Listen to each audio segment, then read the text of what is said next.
تمام احباب سے السلام علیکم ورحمۃ اللہ وبرکاتہ۔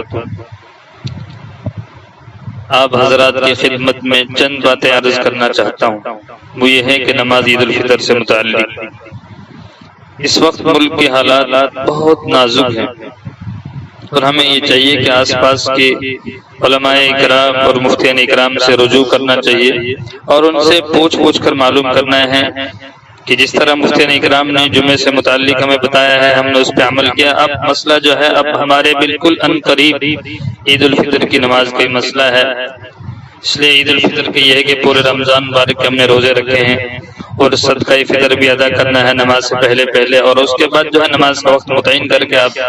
وہی جو شرائط جمعے کے پائے جاتے ہیں وہی نماز عید الفطر کے بھی ہیں۔ جمعے کا خطبہ جو سننا واجب ہے اور عید کا خطبہ سننا سنت ہے، کیونکہ اس کا خطبہ جو ہے نماز کے بعد میں ہوتا ہے اور جو جمعے کا خطبہ ہوتا ہے وہ نماز سے پہلے ہوتا ہے، اس لیے آپ حضرات کی خدمت میں خطبہ پیش کرتا ہوں۔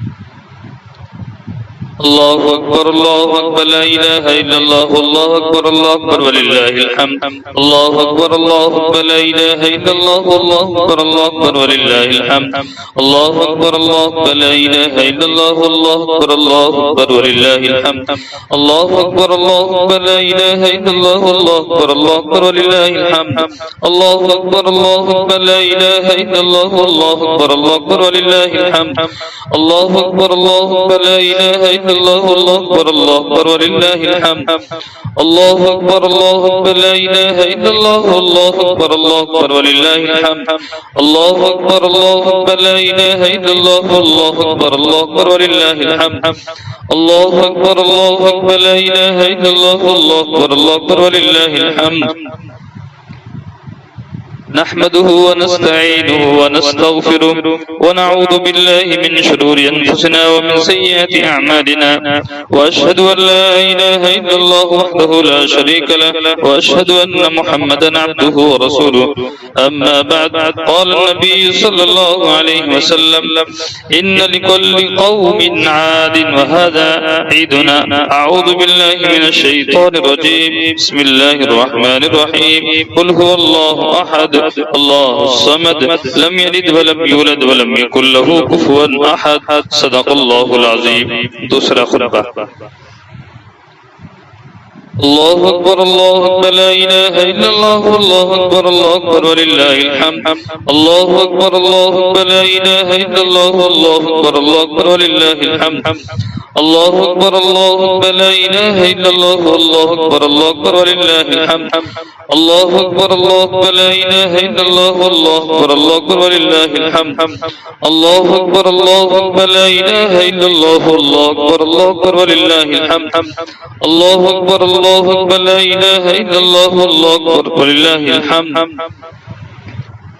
الحمد لله رب العالمين، والعاقبة للمتقين، اللهم صل على محمد وعلى آل محمد وبارك وسلم، اللهم ارفع علينا البلاء والوباء، إن الله يأمر بالعدل والإحسان وإيتاء ذي القربى وينهى عن الفحشاء والمنكر والبغي، يعظكم لعلكم تذكرون۔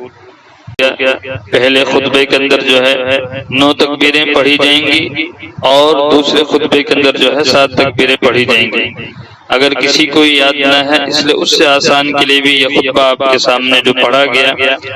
اور جو ہے اس کو تحریری شکل میں بھی آپ حضرات کے سامنے پیش کرتے ہیں۔ اس سے قبل ایک بات اور ذہن میں رکھیں کہ جب ہم نماز شروع کریں گے تو نماز کا طریقہ بھی ہمارے ذہن میں رہنا چاہیے۔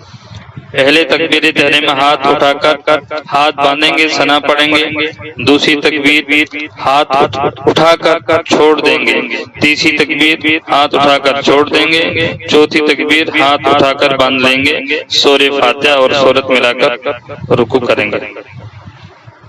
ایک رکعت مکمل ہوگی، دوسری رکعت میں کھڑے ہوتے ہی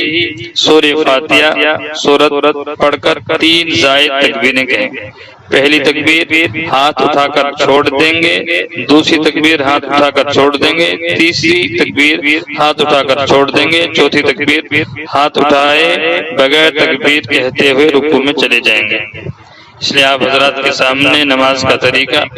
اور اگر کسی صاحب کی سمجھ میں یہ بات نہیں آئی ہے تو آس پاس کے جو مفتیان اکرام ہیں، علماء اکرام ہیں، آپ کے دوست احباب ہیں، ان سے بھی معلوم کر لیں۔ اگر کسی کو یہ خطبہ یاد نہیں ہے تو آپ حضرات کے سامنے تحریری شکل میں جو خطبہ ہے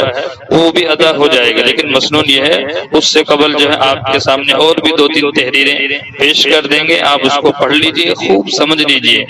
اگر کوئی غلطی کوتاہی ہو تو اس کی ہمیں اصلاح فرما دیجئے۔ اچھا یہ ہے کہ ابھی یہ ذہن میں یہ باتیں آئی تھی تو میں نے سوچا اپنے دوستوں سے متعلق یہ وہاں تک یہ پیغام پہنچا دوں۔ باقی یہ ہے کہ جو ہدایات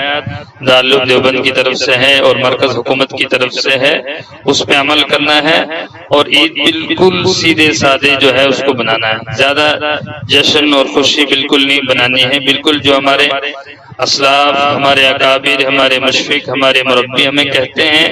اور جب تک ہماری رہنمائی اور تربیت کر رہے ہیں ان کی بات پر ہمیں عمل کرنا چاہیے۔ اللہ پاک ہم سب کو ان تمام باتوں پر عمل کی توفیق عطا فرمائے۔ وآخر دعوانا الحمدللہ۔